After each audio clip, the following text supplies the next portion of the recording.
La pizza, qui, au-delà d'être un plat qui plaît quasiment, il faut l'avouer, à tout le monde, est aussi un business ultra, ultra lucratif et juteux. Bonjour John. Bonjour David. John Plassard pour la Banque Mirabeau. Vous êtes fan, vous aussi, de la pizza? J'aime bien la pizza, oui. Sans Je plus. n'en Ah, mange pas sans tous les plus. jours, mais non, non, non. En fait, écrire cette En étude, Suisse, on n'aime je l'ai pas la écrit pizza après. alors. On aime bien la pizza et vous avez beaucoup de pizzerias, et notamment parce que les marges sont absolument énormes et Bon. aussi la nourriture est bonne, mais ça, on va en parler un peu plus tard. Mais effectivement, j'aime bien la pizza et j'ai écrit cette étude après avoir mangé une pizza d'ailleurs. Bon, c'est un marché qui est important, la pizza, hein. Moi, j'ai découvert plein de chiffres. 160, Ouais, oui. 160 milliards de dollars l'année passée. Plus de 250 000 pizzerias dans le monde.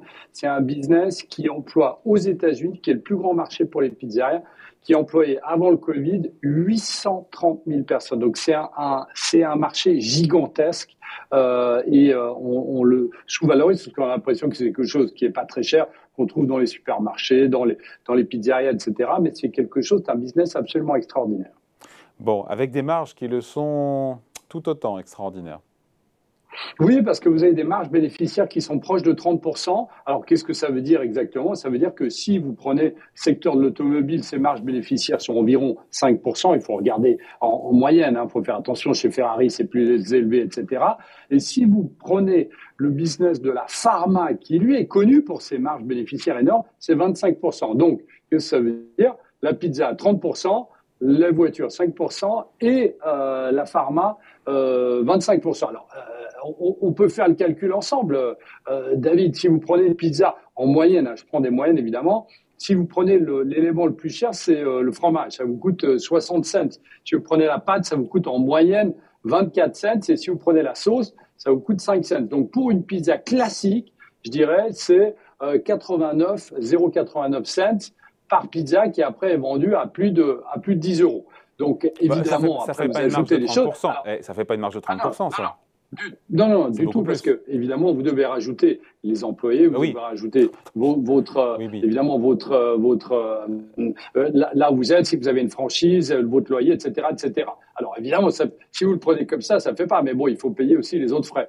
Mais vous voyez que là-dedans, on est dans une situation où effectivement les marges sont énormes, et surtout, ce qui est assez intéressant, c'est que on a l'impression, même si ce business est mature et a une faible croissance, parce que la croissance annuelle projetée sur ces 5 prochaines années, c'est seulement, entre guillemets, 5%, mais c'est un business qui a une faible croissance parce que mature, mais qui a une marge absolument gigantissime. Et c'est ça qui est très intéressant, et c'est pour ça que c'est un business à regarder de très très près, en bourse notamment.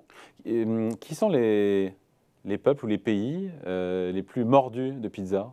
Pardon, c'est une question Bah, comme ça, hein, Non, ça va peut-être vous étonner, mais par habitant, c'est la Norvège qui trosse la première place Ouais. devant les États-Unis. Après, vous avez la Grande-Bretagne, l'Allemagne et l'Italie.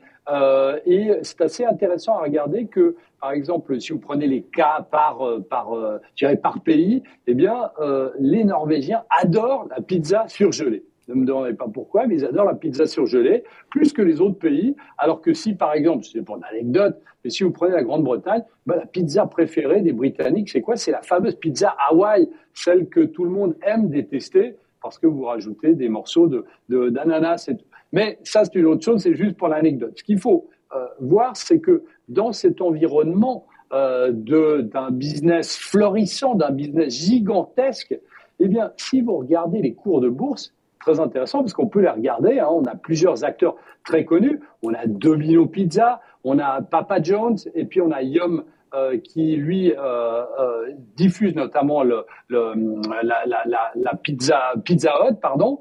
Eh bien, on voit qu'en bourse, on a eu exactement le même mouvement que le Nasdaq. Alors, il n'y a rien à voir, les fondamentaux ne sont pas la même chose, à part le fait que les investisseurs ont commencé à détester ce secteur, le fameux stay at home. Vous savez, on avait beaucoup, alors c'était l'idée qu'on s'était fait, qu'on avait beaucoup plus commandé lorsqu'on devait rester chez nous que lorsqu'on travaillait. Eh bien, on a vu qu'il y a eu un effondrement en bourse alors que les ventes étaient très stables. Et chose assez intéressante, c'est qu'en 2020, en pleine pandémie, eh bien, les ventes étaient légèrement inférieures à 2019. Donc, on voit que c'est un business assez stable, comme on l'a dit, avec une croissance. Donc, qu'est-ce qu'il faut pour revenir sur le secteur en bourse? Eh bien, il faut qu'on ait un peu un changement de paradigme. On a eu quelques problèmes aux États-Unis parce que on a eu ce qu'on appelle un shortage d'employés. Vous savez, les employés à bas salaire, entre guillemets, et certains serveurs ne voulaient plus rentrer dans ce business-là, mais on voit que c'est en train de revenir progressivement. Donc, c'est très intéressant à regarder parce que c'est pas du tout les mêmes fondamentaux que les secteurs de croissance comme la valeur de la tech qui regardent plutôt vers les rendements des trésoreries s'ils montent ou ils baissent, par exemple. Et boursièrement, alors on se quitte là-dessus, c'est une bonne affaire ou pas d'investir dans les Domino's Pizza, Papa John's ou Yum, qui correspond à Pizza Hut?